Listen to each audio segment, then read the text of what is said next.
Juro do Banco Central, a Selic. Certo aí? E mais do que isso, tem que comprovar de que quem emprestou estava em situação superavitária e que quem tomou estava em situação deficitária. Tá? Isso diz muita coisa em nível de contabilidade. Certo aí? Só que nós profissionais, nós temos que ser criativos e buscar soluções. Certo? Então, esta é a que nós não recomendamos. Tá ok? Só o profissional de contabilidade que tem pouco conhecimento permite que o seu cliente faça um negócio desse. Tá ok? Qual é a orientação? Qual é a saída? Adiantamento para futuro aumento de capital. Que não tem essas regras. Certo aí? Mas que faça de conta corrente para conta corrente. Então, né, o sócio, né, adianta para a empresa. Tá? Então, emprestar de sócio para empresa, empresa para sócio, não se recomenda. Tá ok? Mas isso ao longo do curso de contabilidade 2, vocês vão percebendo, né, e essas orientações vão surgindo. Tá ok? Não vamos parar aqui agora não, que nós temos mais coisa aqui para falar. Vamos lá, na sequência, página 23, exercício 7, diz o quê? Do plano de contas. Já só antecipo aí, vou falar mais do assunto depois, mas plano de contas é uma relação de contas, tá ok? Da CIA Princesa Júlia constavam as contas abaixo relacionadas. Classifique-as em bens, direitos, obrigações com terceiros e obrigações com proprietário. Se for bem, diga que é ativo. Se for direito, diga também que é ativo. Se for obrigações com terceiros, passivo. Obrigações com proprietários, patrimônio líquido. Então, vamos lá. Número 1 já está exemplificado. Veículo é bem, é conta do ativo. Seguindo, mercadorias também são bens, conta do ativo. Número 2, capital, obrigações com proprietários, patrimônio líquido. Número 4, contas a pagar. A pagar, a recolher é sempre o quê? Obrigações com terceiros, conta do passivo. Número 5, fornecedores, obrigações com terceiros, conta do passivo. Número 6, duplicatas a pagar, obrigações com terceiros, conta do passivo. Lembrando que fornecedores e duplicatas a pagar são o quê? Sinônimos. Número 7, títulos a receber. É um direito, conta do ativo. Número 8, instalações são bens, conta do ativo. Número 9, cliente é um direito, conta do ativo. Número 10, duplicatas a receber também é direito, conta do ativo. E lembrando também que clientes e duplicatas a receber são sinônimos. Seguindo, número 11, caixa é dinheiro, é bem, conta do ativo. Número 12, lucros acumulados são obrigações com proprietários, conta do patrimônio líquido. Número 13, móveis e utensílios são bens, conta do ativo. Número 14, imposto de renda a pagar são obrigações com terceiros, conta do passivo. Número 15, materiais de escritório. Materiais são bens, conta do ativo. 16, contas a receber. A receber é sempre direito, conta do ativo. Número 17, notas promissórias a receber. Também é direito, conta do ativo. 18, INSS a recolher, obrigações com terceiros, conta do passivo. 19, terrenos, conta é bem, conta do ativo. Número 20, equipamentos também são bens, conta do ativo. Número 21, letras de câmbios a pagar são obrigações com terceiros, contador passivo. 22. Peças para reparos são bens, contador ativo. 23. Almoxarifado de materiais são bens, contador ativo. 24. Máquinas são bens, contador ativo. 25. Prédios e edifícios são bens, contador ativo. 26. Bancos conta movimento são que acha que são bens, que acha que são direitos. Veja que há controvérsia, não é isso? Todos acertaram. Pode ser bem ou pode ser direito. Só que para concursos públicos e qualquer provas, são bens, contador ativo. A questão é, por que pode ser bem ou pode ser direito? Então nós temos a corrente antiga de estudo da contabilidade, que é a corrente italiana, de onde nasceu a contabilidade há quase 1000 anos, certo? O entendimento lá, qual é? Que lá o banco é o guardião do nosso dinheiro. E banco conta movimento representa o nosso dinheiro. E o dinheiro é bem. Daí, bens conta do ativo. Certo aí? Mas a corrente moderna, que é a chamada corrente americana de estudo da contabilidade, os doutrinadores que seguem essa linha, entende o quê? Que o banco, em relação à nossa empresa, é um terceiro. Não é isso? E nosso recurso, nosso dinheiro está em mãos de terceiros. E temos o direito de sacar, emitir um cheque e etc. Certo? Lembra-se, quando há recurso da empresa em poder de terceiro caracteriza um direito? Então, nesse conceito, é válido também como um direito. Só que todas as bancas examinadoras de provas, não só de concurso público, mas até de exame de suficiência, sempre consideram o quê? Bens, contador ativo. Inclusive, a maioria dos professores, né, acadêmicos também assim consideram. Então, ponto final, vamos dar uma decisão. Tudo que você for fazer daqui por diante, banco, conta, movimento, bens, contador ativo, e não se fala mais nisso. Certinho? Muito bem. 27. Dividendos a pagar. Não estou sentindo firmeza, hein? Quem acha que são obrigações com proprietários? Quem acha que são obrigações com terceiros? Todos acertaram, né? Porque, na verdade, né, pode ser obrigações com proprietário ou obrigações com terceiros. Só que, para fazer qualquer prova, você vai dizer que são obrigações com terceiros, contador passivo, por força da Lei 6.404, de 76, artigo 180. Assunto que será estudado no nosso capítulo 4 deste curso. Tá ok? Então, nós teremos a oportunidade aqui no capítulo 4, estudar o direito empresarial. Nessa oportunidade, vou falar de sociedades anônimas, vou falar de dividendo. E aí, a gente vai esclarecer. Por hora, apenas aceite a minha orientação. Tá?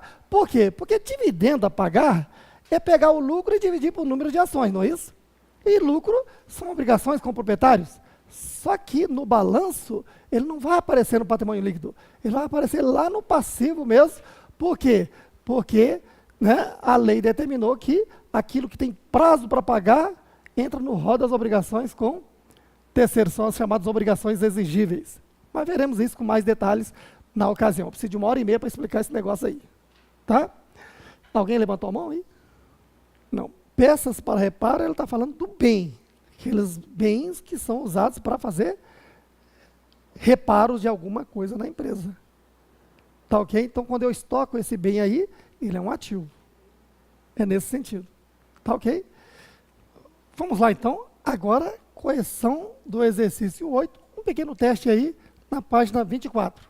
Antes, porém, como a primeira questão já fala em aumento de capital, vamos logo tratar do assunto, certo? Não se preocupe que no seu material o conteúdo já está aí na sua página 13. Mas deixe isso de lado, olhe para cá, porque o material é para a sua comodidade de saber que já está aí, para ler em casa. Aqui eu quero que você preste atenção, olha só. O aumento de capital pode ser por meio da integralização ou por meio da capitalização de lucros e ou reservas. Desenvolveremos aqui os dois exemplos para ficar bem claro, tá ok? Mas na prática tudo acontece assim, ó. Eu tenho o contrato social, quando a empresa foi constituída, com capital inicial de R$100, tá ok? De forma que aqui eu tenho aumento de capital por meio da integralização. Aí o capital é de R$100, que é exatamente o que está no contrato social, certo? E aí o que vai acontecer se eu fizer uma alteração contratual, após a alteração contratual? Está aqui. Foi feita uma alteração contratual e registrou-se na junta comercial com esses termos. Uma cláusula dizendo, neste ato, a sociedade promove o aumento de capital no valor de 200. É importante que nesta cláusula coloque um parágrafo, por exemplo, parágrafo único, dizendo qual é a forma desse aumento de capital, que pode ser integralização ou capitalização. Então vamos supor que nesse primeiro exemplo aqui, nós temos aumento de capital por meio da integralização, certo? E aí eu quero que você preste bastante atenção e visualize se esse aumento de capital, esse aumento de capital vai promover alteração no PL, que é o X da questão aqui agora, certo? Então veja, o que é integralização? É o sócio transferir para a empresa uma parcela do seu patrimônio. Ele integraliza, ele investe na empresa, certo aí? Então ele já tinha investido 100, agora ele integralizou mais 200 em dinheiro. Isso quer dizer que caixa que tinha 100 aumentou para 300 e a dívida permanente da empresa junto aos sócios, representado pela conta capital, também aumentou para 300. Perceba que aqui está havendo aumento de capital, certo? Por meio da integralização por parte dos sócios. Os sócios se integralizaram na empresa. E agora veja o que aconteceu com o PL. O PL era de quanto? 100. E agora o PL é de quanto? 300. Então, conclusão. Toda vez que houver aumento de capital por meio da integralização, isto vai proporcionar, consequentemente, aumento do patrimônio líquido. Entendido aí? Muito bem. Agora vamos para o segundo exemplo. Ó. Aumento de capital por meio da capitalização de lucros e reservas. Pare e preste atenção, porque o exemplo é o mesmo do seu material. Quero a sua atenção aqui olhando. Veja, com base no contrato social inicial, há um capital inicial da empresa de 100. Certo aí? Só que ela já está em funcionamento, ela tem também lucro, tem reservas, tudo isso no caixa. Olha só, uma hipótese seria o seguinte, a empresa distribuiria esse lucro, por exemplo, aos sócios, e ele vir em seguida e fazer um aumento de capital por meio da integralização com esse valor. Né? Aí o sócio diz, mas para que ter esse duplo trabalho de distribuir e depois devolver fazendo um aumento de capital? Faça o seguinte, eu tenho direito a esse lucro, inclusive essa reserva, né? Então, eternize esse lucro e reserva como um investimento permanente na sociedade. Faça uma alteração contratual,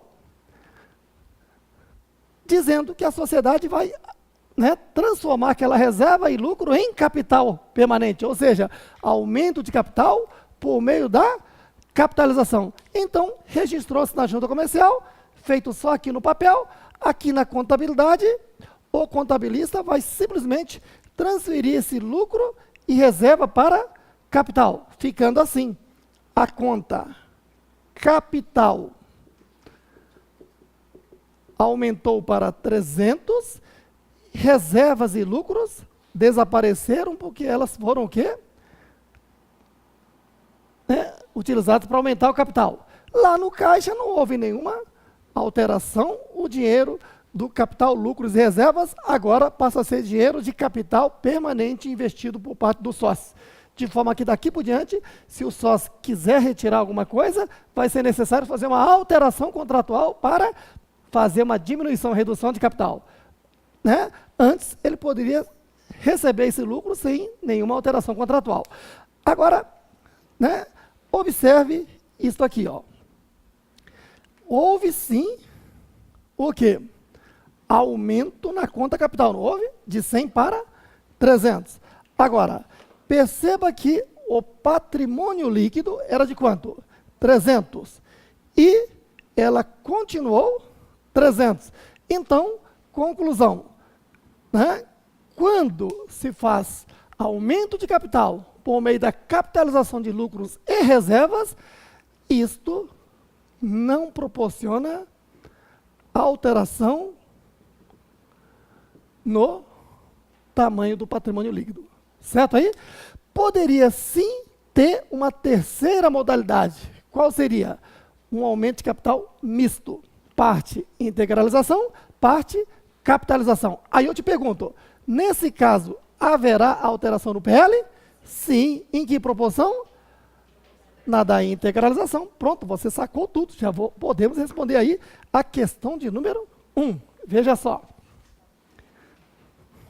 Diz assim: para cada pergunta abaixo, propomos várias respostas, das quais uma só é a correta. Identifique-a. Número 1, você tem 3 segundos para responder. O aumento do capital social da empresa por meio da utilização de lucros acumulados? Resposta 1, 2, 3. Demorou. Qual é a resposta?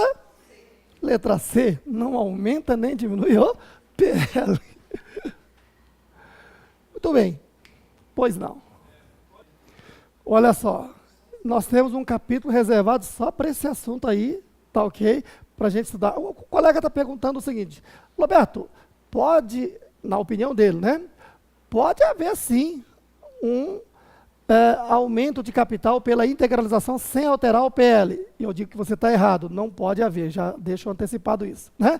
Mas o que você está colocando é interessante, e será um assunto a ser abordado lá na frente, onde nós vamos estudar o quê? No final do capítulo 3, o nosso penúltimo assunto lá será subscrição e integralização de capital. Certo aí?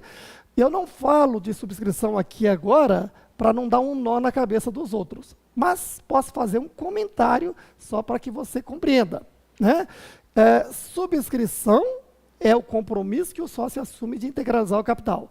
E a integralização é a realização deste compromisso. Certo? Então, num ponto você tem razão. Quando o sócio assina a alteração contratual dizendo que está subscrevendo um aumento de capital, né? Ali ele está só se comprometendo. E há um lançamento contábil para isso, que não precisamos entrar nesse detalhe agora. Mas nesse momento não está alterando em nada o patrimônio, nem o patrimônio líquido da empresa. Certo? E se ele fez a subscrição para integralizar paulatinamente, ou seja, né, aos poucos, o que acontece? Na medida em que vai integralizando, o PL vai aumentando sem dúvida nenhuma. Tá ok? Então, aí que pode estar a sua dúvida, por isso nós temos um capítulo mais adiante para isso aí. Aguarde que vamos falar de subscrição e integralização. Só posso, por enquanto, te afirmar categoricamente que toda vez que houver aumento de capital por meio da integralização, sem dúvida nenhuma, ocorrerá fatalmente aumento no PL. Tá ok? Muito bem. Agora, para que possamos responder as demais perguntas, página 14 é o assunto que eu vou abordar agora, já valendo aí.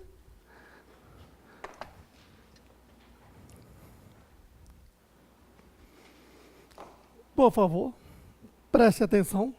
Vocês estão vendo que o curso é super organizado, é um curso totalmente pensado, e veja aqui, pela minha experiência aí de 30 anos dando aula de contabilidade, percebo que certos assuntos eu posso dar a teoria para depois praticar.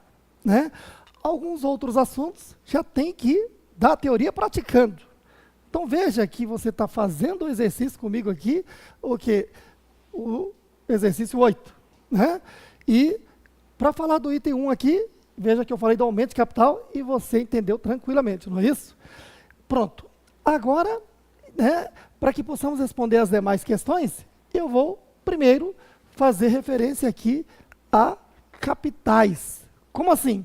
Fala-se em capital, capital social, capital nominal, capital de terceiro, capital próprio, capital à disposição da empresa, ou seja, as várias configurações de capital, os vários sinônimos de capital. O que representa cada título desse? Então, para você entender, siga aqui, passo a passo comigo, a seguinte orientação. Não precisa anotar nada. Página 14 é a sua tranquilidade de que já está aí a informação, tá ok? Então, tá aqui, ó. Primeira situação, o que já conhecemos. Está aqui o João, tem em dinheiro 500, uma casa de 500, um capital de 1.000. José, em dinheiro 300, terreno 600, capital de 900. Certo aí? Tá bom.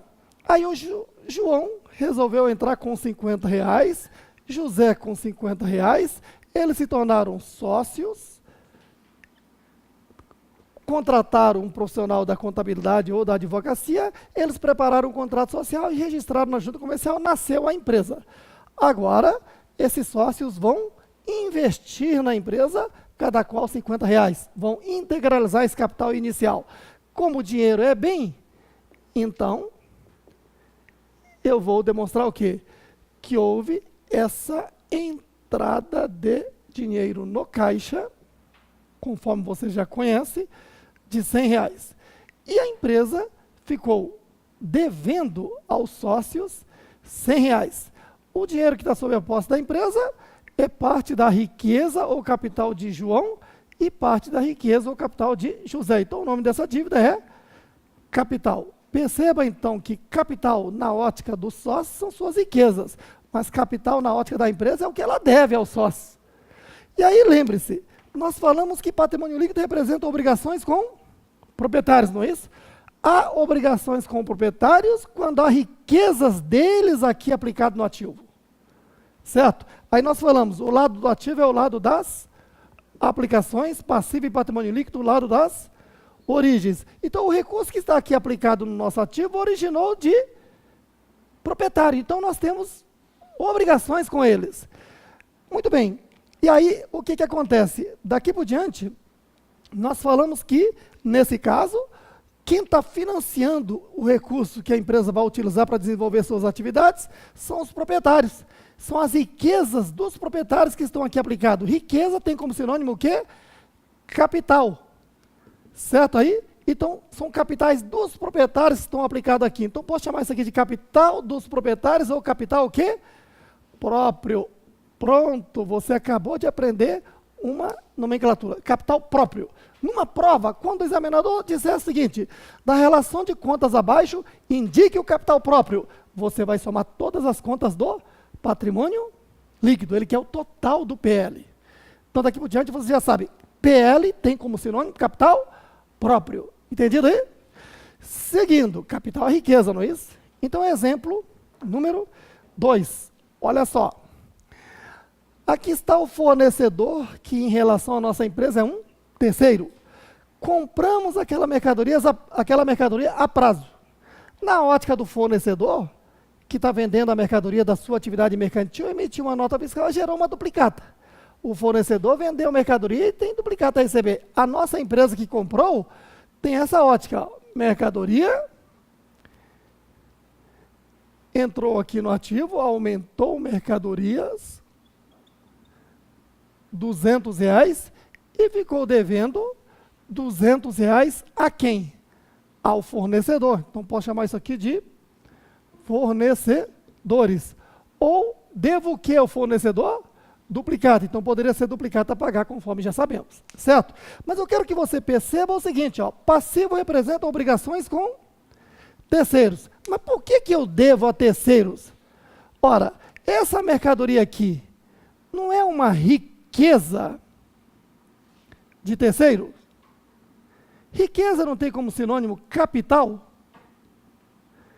Então, mercadoria é capital do fornecedor, é capital de terceiro, que está onde agora? Na empresa, não é isso?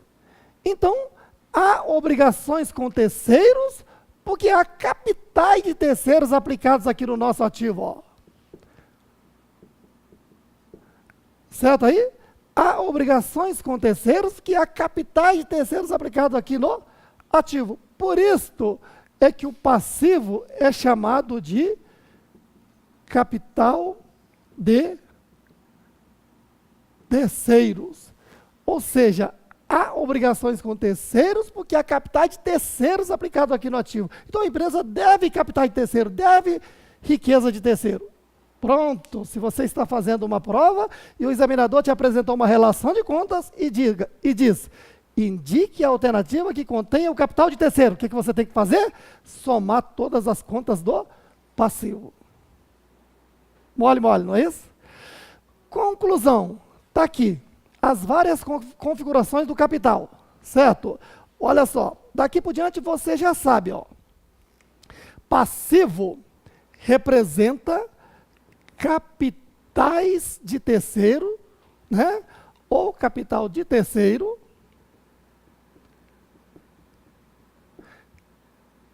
que está o quê? Aplicado aqui no ativo. Então, riqueza de terceiro está aqui no nosso ativo. Daí, obrigações com terceiros. Deixa eu só concluir aqui primeiro. Né? E patrimônio líquido representa o quê? Capital dos proprietários, ou capital o quê? Próprio, que também está o quê? Aplicado aqui no ativo. Então, há obrigações com proprietários, porque há riqueza, há capitais dos proprietários aplicado aqui no ativo. Muito bem. Agora, o somatório do passivo mais patrimônio líquido é tudo que está aplicado no ativo, não é isso? A isso nós chamamos de capital total ou capital à disposição da entidade, da empresa. Porque isto é o total do que está o quê? Aplicado aqui no ativo. Então, numa prova, se o examinador te pergunta, indique o capital terceiro, você vai somar todas as contas do passivo. Indique o capital próprio, você vai somar todas as contas do PL. Indique o capital total. Indique o capital à disposição da empresa, é o total do balanço. Além disso, há também aqui no PL uma conta chamada o quê? Capital. PL é composto de capital, de lucros e de reservas, não é assim? Em tese. Então, essa conta capital aqui é a que pode ser denominada de capital social ou capital nominal. Aí você diz, mas de onde provém essa questão de capital nominal? Vou esclarecer aqui então. Veja. Olha só. A gente vai estudar mais adiante, por isso não está aí na apostila agora, mas você vai entender com o que eu vou explicar. Veja, a sociedade anônima, a SA, é aquela que emite no mercado o quê? Valores mobiliários. O que são valores mobiliários? São papéis que somente uma SA pode emitir. Quando se diz papéis, é papéis na forma física ou escritural. Né? Muito bem. Então, são valores mobiliários. Por exemplo, as ações, as debêntures,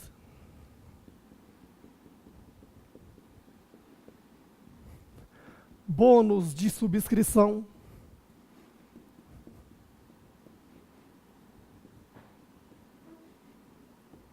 e outras. Certo? Agora, no que se refere ações funciona assim. Para que a SA? Por isso aqui, né, é sempre necessário estudar o direito empresarial, e nós teremos esse capítulo à frente, eu já venho falando, né, há muito tempo com vocês, que é o nosso capítulo 4, certo? Mas olha só, existe a chamada sociedade de pessoas e sociedade de capital. Sociedade de pessoas é uma sociedade limitada, por exemplo, eu e você abrimos uma sociedade, nós temos que fornecer nossos nomes, nossos dados, nossos documentos, assinar de que fazemos parte da sociedade. Então, essas pessoas fizeram uma sociedade, daí o contrato social para isso. Já a sociedade anônima, ela é constituída por meio de estatuto, porque o sócio não entra com o seu nome, né? Ele vai no mercado e compra papel, ações, certo? E aí ele se torna sócio da empresa, acionista, né? E lá na empresa, como são milhares de pessoas, eles elegem aqueles que vão, o quê? Administrar a sociedade e dirigir. Certo? Então escolhemos o conselho de administração, e o conselho de administração escolhe a diretoria para criar política de gestão e gerir a sociedade. Mas veja só, que como é que ela angaria capital? Porque numa sociedade de pessoas, numa sociedade limitada, eu e você abrimos a sociedade, assinamos o contrato social, marcamos uma data e vamos lá integralizar o dinheiro na empresa, não é isso? A sociedade anônima não. Ela, por meio de um estatuto social, a diferença de contrato para estatuto, que a gente vai ver mais adiante, em resumo é o seguinte: contrato todos assinam, porque eles estão ali participando. Estatuto não, tem muitas pessoas participando, então eu tenho que eleger os nossos representantes que vão assinar. Então o conselho de administração, que tem que ter no mínimo 3 membros, é que assina o estatuto representando a sociedade que os elegeram. Certo aí? Então eu, como acionista, se eu comprei ações, e se forem ações que dão direito a voto, chamadas ações ordinárias, eu posso participar do processo democrático da sociedade e votar e eleger o conselho de administração. Aqueles que receberem o maior voto vai então dirigir e vai assinar o estatuto. Certo? Aí aquele conselho de administração, representando a sociedade, lança ações no mercado. Aí eu, você, qualquer pessoa vai lá e compra essas ações, aí ocorre a integralização de capital lá na sociedade anônima. Certo aí? Então a SA, para formar o seu capital, olha, ela vende ações, né? Então veja, quantidade, né, de, vou colocar assim melhor, 1.000 ações, 1.000 unidades de ações, vezes, está aqui, cada ação tem um valor, digamos R$1. Aí quando ela vender essas 1.000 ações a R$1 cada, vai integralizar um capital de 1.000, certo aí? Olha, aquele valor, o que está expresso num papel, num valor mobiliário, ou às vezes num título de crédito, né, é que nós chamamos de valor o quê? Nominal. Certo aí? Então, se eu quero a fórmula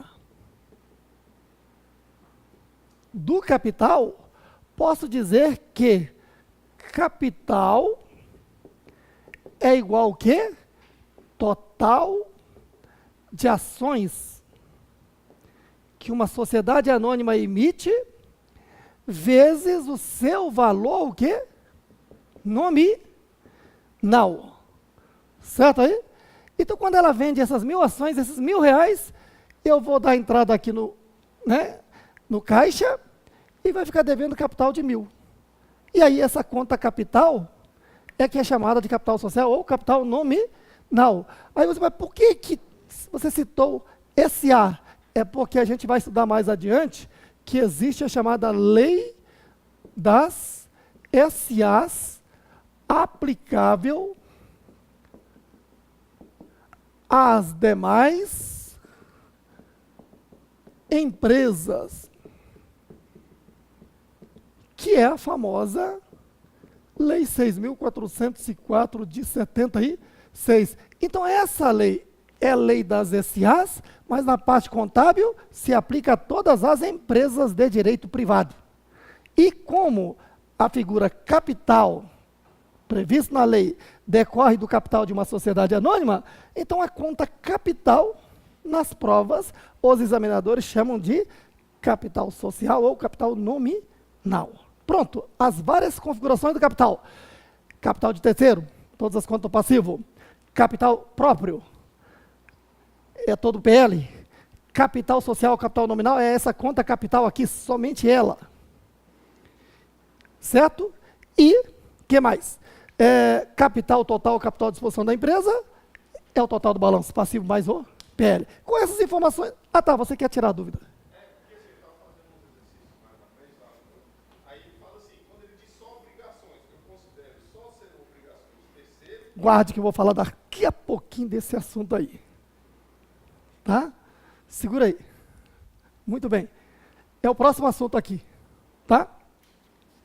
Podemos responder as questões então, vamos lá. Tá? Em curso de contabilidade, só quero que vocês não levem a mal. Às vezes, né, uma pergunta ainda vai ser falada, a gente só dá uma seguradinha aqui. Não é que eu estou cortando você não, tá ok? Só para que a gente tenha o quê? Né, um segmento a ser, né, conduzido aqui. Tá ok? Porque senão fica aquela aula bagunçada, né? Onde o professor quer ser bonzinho e vai responder de tudo e a aula não anda. Tá ok? Muito bem, então vamos lá. Número 1. Número 2 aqui. Página 24, exercício 8, número 2. Diz assim, ó. Determine o capital de terceiros. Nesse caso, você vai dizer somente a alternativa que tem a conta do passivo, não é isso? Onde é que eu tenho só conta do passivo aqui? Letra B de bola. Seguindo, número 3, diz assim, ó, qual a alternativa que indica o capital nominal? É aquela conta capital. Onde é que está ela? Na letra D de doido. Número 4, qual a alternativa que indica capital à disposição da empresa? Opa! Capital à disposição da empresa, né, é o quê? A alternativa que contém maior número de contas aqui do lado direito do balanço. Porque tudo isso está aplicado aqui no ativo. Certo aí? Qual a alternativa que tem maior número de contas lá do lado direito do balanço? Letra E, capital mais duplicado a pagar, mais lucros acumulados. Perfeito. Seguindo, número 5. No lado direito, pois não. Aqui ele diz a disposição da empresa. Mas quando está no meu passivo, é porque eu já recebi aquele dinheiro, já está lá no meu ativo, ele já foi aplicado. Tá? Siga as minhas orientações. Quando se diz as várias configurações do capital, eu estou falando aqui do lado direito do balanço. Claro que eles estão aplicados lá, mas estou falando desse lado aqui. Certo aí? Então, capital de terceiro, capital próprio, capital nominal, capital à disposição da empresa, são as contas que estão aqui do lado direito. Tá ok? Muito bem. Seguindo, número 5. No lado direito do balanço da empresa X, encontramos as seguintes contas: capital, lucros acumulados e duplicados a pagar. Qual o capital próprio da empresa X? Ou seja, quais são as contas do patrimônio líquido? Qual é a resposta?